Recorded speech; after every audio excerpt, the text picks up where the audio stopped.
Hey guys, welcome back to the channel. We'll be checking out a video titled A Day in the Life, Highway Patrol, New South Wales Police Force. So I'm not sure exactly what's gonna be in this video. I just know it's related to police and my chair is just squeaking, which is very annoying. But it's related to the cops and I'm really excited. You know, I'm really surprised that these videos even exist, honestly.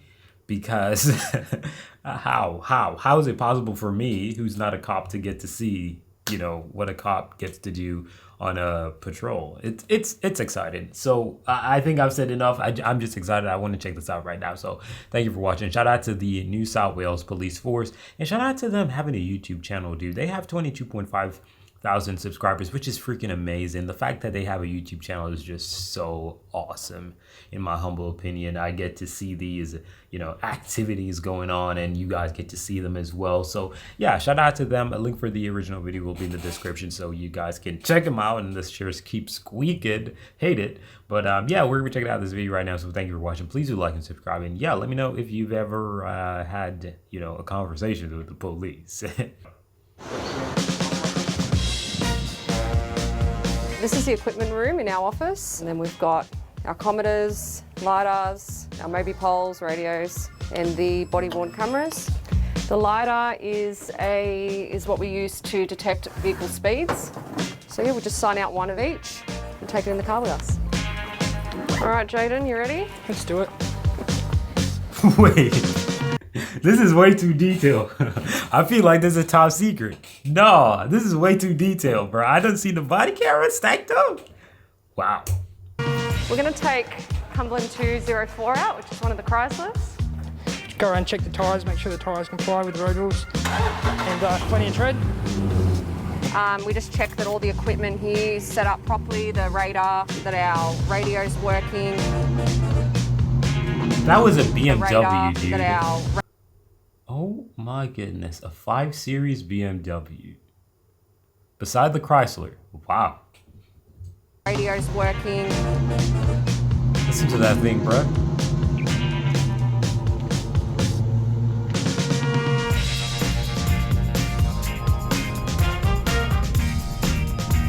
I mean, I'd be happy to, damn it. Damn. Y'all policing, like, nah, their policing seems very, okay, effective is not the right word. I was gonna say effective, but effective is not the word that I'm looking for, right? Because a lot of policing is very much effective, right? American policing is effective as well. But what I'm trying to get at is that being a cop in New South Wales is definitely seeming, in my humble opinion, to be something that is more respected. You know, being a cop in the United States is, you're not respected. You're fair, but you're not respected, right? And people don't like you. There's a lot of names given and so on and so forth. I'm not sure if Australians do the exact same thing, but I don't think it would be even close to the amount of heat and hate that American cops receive. So being a cop in Australia, I definitely think I'd be, you know, a lot more relaxed as well. Do they even have guns? Right? I don't see guns. Well, they got the vest on. He has the vest on. Wait, she ain't got no vest. Hold on, what's going on?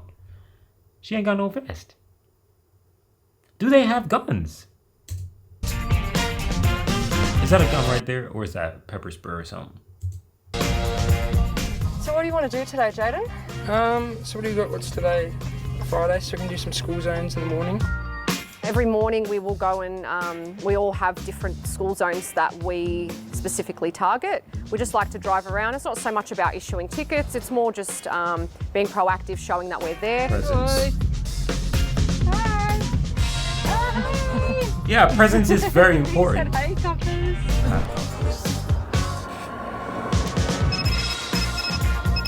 So we're doing LiDAR. We've had complaints in relation to this street for speeding in the school zone. My favourite thing, I really love highway work. I like the proactivity. I like the drugs and the alcohol related stuff as well. No shit, I've never seen that before. That's the proactivity, so cool. I like the... Stop, police. I've never seen that before. With a BMW right there too. Shit, man. Nah, I don't know, man. Like, I get it. You know, okay. American police has a lot of nice cars, right? But we're talking about a very large country with a lot of money, so on and so forth, right? So there is a few nice cars there, but I mean, like, we're talking about a European-made car here, dude. A BMW, a BMW, you like as a cop car is just like what? I just don't think you guys understand how hyped I am about, you know, the type of cars that these guys use and the equipment's like, for crying out loud, a whole stop sign? Nobody cannot say they didn't see that. You know what I mean? That's actually pretty cool.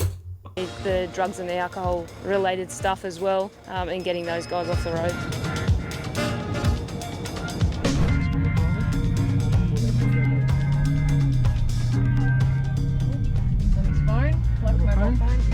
Uh-oh. You just saw a driver holding his mobile phone. He's wearing a fluoro orange Brady shirt. He's in that truck just up ahead. He's holding a black mobile phone in his right hand.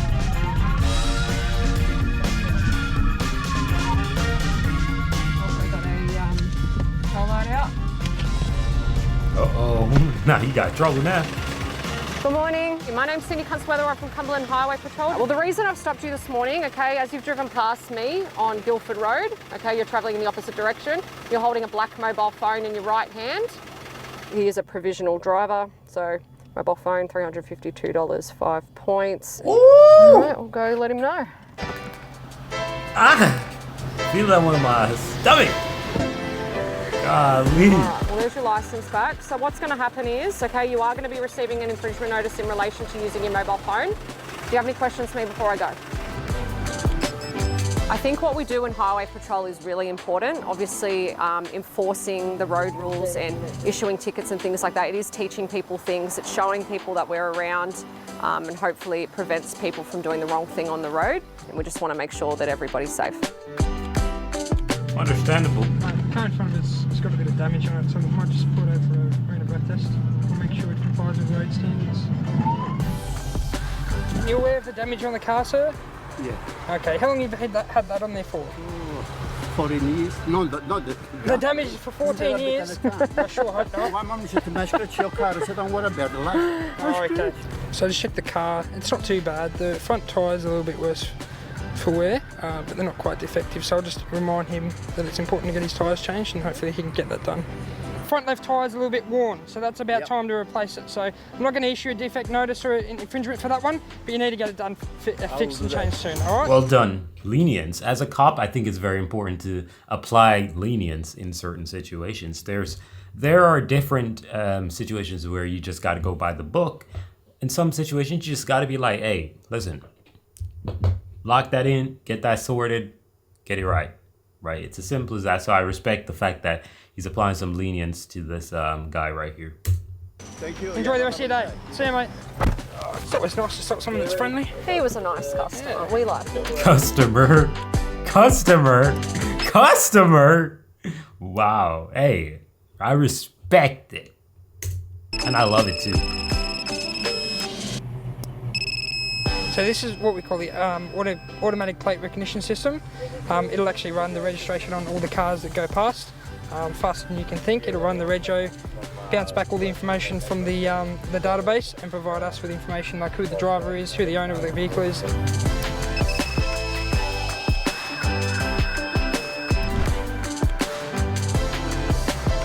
So we have a lot of equipment in it. First aid kit. Got some cones, that's just for when, you know, we're doing RBT or we're at a collision or something like that, we need to block lanes. Right. These are our stop sticks.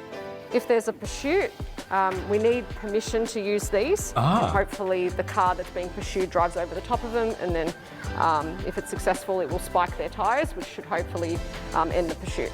So this is our ICV, which stands for in-car video. It's got a 30-second back capture, which is good for, you know, things that might happen that we don't notice straight away. So this controls the light bar here to just certain functions, the front lights, the back lights, We've got arrows and things like that which help other drivers know what to do in that situation, and it's displayed up at the back of the police vehicle. Them lights is just so good, dude.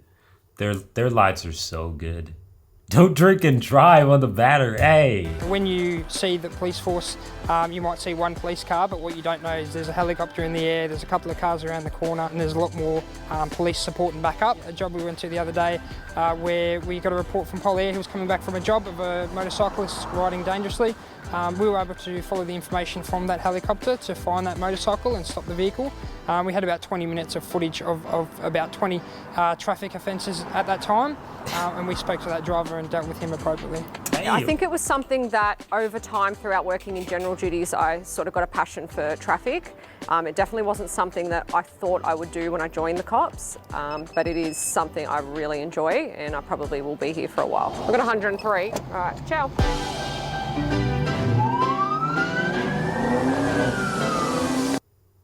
Okay, now 0 to 60 in 2 seconds.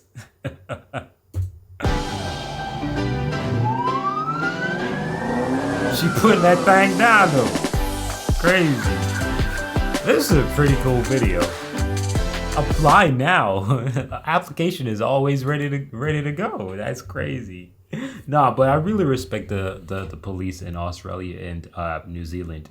Like, they're so dedicated to the work and they just show it off, you know what I mean? And I respect the fact that they do that because it's just so refreshing to see, you know.